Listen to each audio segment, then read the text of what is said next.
The goal of our plan is to bring revenues and federal spending into closer alignment in the upcoming decades, while trying to maintain two important goals. One is to prevent undue expansion of the size of government and heavy tax burdens that would harm the economy. The other is to maintain a safety net that will provide protection for vulnerable Americans. The fact that the economy seems to be emerging from the Great Recession gives us an opportunity to deal with the fiscal imbalance. The one thing you would not want to do is to impose a lot of tax increases and spending cuts while the economy is weak. Now that the economy is becoming stronger, we have a good opportunity to adopt the tax increases and spending cuts that are needed. We can phase them in gradually to make sure that they don't take effect while the economy is still weak. But there's no reason to delay making the decisions, putting them into law, and setting out the timetable on which we'll implement them. The top three priorities that we would recommend to the President in 2017 are tax reform, Social Security reform, and health spending reform.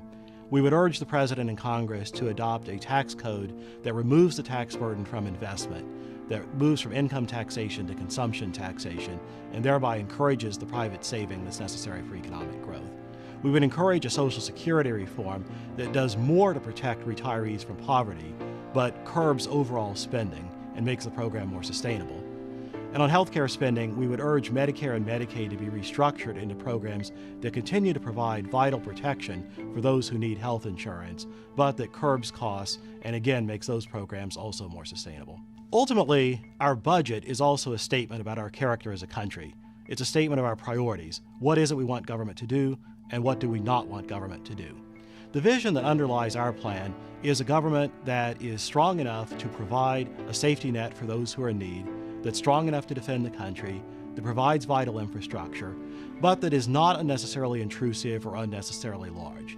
Our plan gives individuals and families the freedom to move ahead, making their own choices and taking advantage of their own abilities, while at the same time providing protection for those who would otherwise be left behind.